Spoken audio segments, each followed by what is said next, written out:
घरातून बाहेर काढायची धमकी भेटली होती मित्रांनो मला. तर का तर या केसांमुळे एवढे मोठे झाले होते ना. पण काय या बारबारने माझी अशी हालत करेल मला वाटलं नव्हतं. मग काय निराश होऊन सकाळ सकाळ 2 महिन्यानंतर क्लासला गेलो.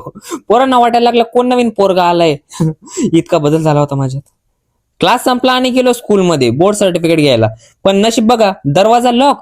प्रिन्सिपल सरांना सांगितलं आणि आम्ही सगळे चावी शोधायला लागलो. अर्धा तास चावी शोधली, शेवटी एक चावी भेटली आणि नशीब एवढं खराब की दरवाजाच उघडला नाही. नशिबाचा खेळ हो, दुसरं काही नाही. आता थकून घरी जायला निघालो तो स्कूटीनेच हात वरती केले.